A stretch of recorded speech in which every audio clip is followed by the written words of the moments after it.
ഇന്ന് ലീവ് എടുത്ത ഒരു ദിവസം വീട്ടിലിരുന്നാൽ എനിക്ക് എന്തൊക്കെ പണി ചെയ്യേണ്ടി വരും എന്നാണ് ഞാൻ ഈ വീഡിയോയിൽ കാണിക്കുന്നത് മുഴുവൻ കാണണേ. കാലത്ത് നേരത്തെ എണീറ്റ് കുളിയൊക്കെ കഴിഞ്ഞു. അപ്പോഴേക്കും അമ്മ ഉപ്മാവും ചായ ഉണ്ടാക്കി വെച്ചിരിക്കും. അപ്പോൾ ചായ കുടിച്ചിട്ട് മാമനെ ടൗണിലേക്ക് കൊണ്ടുവിടാൻ പോകട്ടാ. അപ്പോൾ ഇതാണ് ഇന്നത്തെ ഫസ്റ്റ് പണി.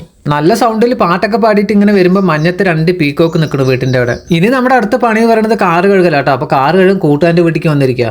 അപ്പോൾ ഫ്രണ്ടിൽ കൂടെ വെള്ളം വരുന്നതിനേക്കാളും കൂടുതൽ താഴെ കൂടിയാണല്ലോ ഈശ്വര വെള്ളം വരുന്നത്. അങ്ങനെ ഒരുവിധം ഞാൻ കാറൊക്കെ കഴുകി വൃത്തിയാക്കിയിട്ടുണ്ട് കേട്ടോ. പിന്നെ ഇവിടെ നിൽക്കുമ്പോൾ കിട്ടുന്ന ഒരു ഫീൽ ഉണ്ട്, അത് ഞാൻ കാണിച്ചു തരാം കേട്ടോ. കണ്ട ഈ റോട്ടിൽ നിന്ന് നോക്കുമ്പോൾ കാണുന്നത് പാടവും അപ്പുറത്തൊരു വീടും, പിന്നെ ഇവിടെ നിൽക്കുമ്പോൾ തന്നെ ഒരു തണുത്ത കാറ്റ്, ഒരു പ്രത്യേക പോസിറ്റീവ് വൈബാട്ടോ. അങ്ങനെ അതെല്ലാം കഴിഞ്ഞ് ഇനി ഒരു യാത്ര പോകട്ടോ, ധാന്യങ്ങളുടെ കേന്ദ്രമായ റേഷൻ കടിക്ക്. അങ്ങനെ റേഷൻ കടിയിൽ നിന്ന് പിന്നെ അരിയൊക്കെ വാങ്ങി കെട്ടിയിട്ട് ഇനി നേരെ വീട്ടിലേക്ക് പോകാം. അങ്ങനെ വീടെത്തി ഒരു ഉച്ച കഴിഞ്ഞപ്പോൾ അമ്മ ടൗണിക്ക് പോകാൻ നമുക്ക് കുറച്ച് സാധനങ്ങൾ വാങ്ങാമെന്ന് പറഞ്ഞപ്പോൾ ഞാൻ അമ്മനെയും കൂട്ടിയിട്ട് അങ്ങനെ ടൗണിക്ക് പോകാട്ടോ. അങ്ങനെ സാധനങ്ങളൊക്കെ വാങ്ങി വീട് വൈൻഡപ്പ് ചെയ്യുന്നതിന് മുന്നേ ഞാൻ ഒരു കാര്യം പറയാം. പിന്നെ ഇവിടെയുള്ള 3 കുഞ്ഞുങ്ങൾ 2 കുഞ്ഞുങ്ങൾ ഞാൻ സേഫായി കൈകളിൽ എത്തിച്ചിട്ടുണ്ട് കേട്ടോ. പിന്നെ ഒരാൾ ഇവിടെ ഹാപ്പിയാണ്, തുള്ളിക്കളിക്കുന്ന കുഞ്ഞിപ്പുഴു. അമ്മ പൂച്ചൻ്റെ കൂടെ ഇങ്ങനെ തുള്ളിക്കളിച്ചുകൊണ്ട് ഇങ്ങനെ നിൽക്കുന്നുണ്ട് ഇവിടെ.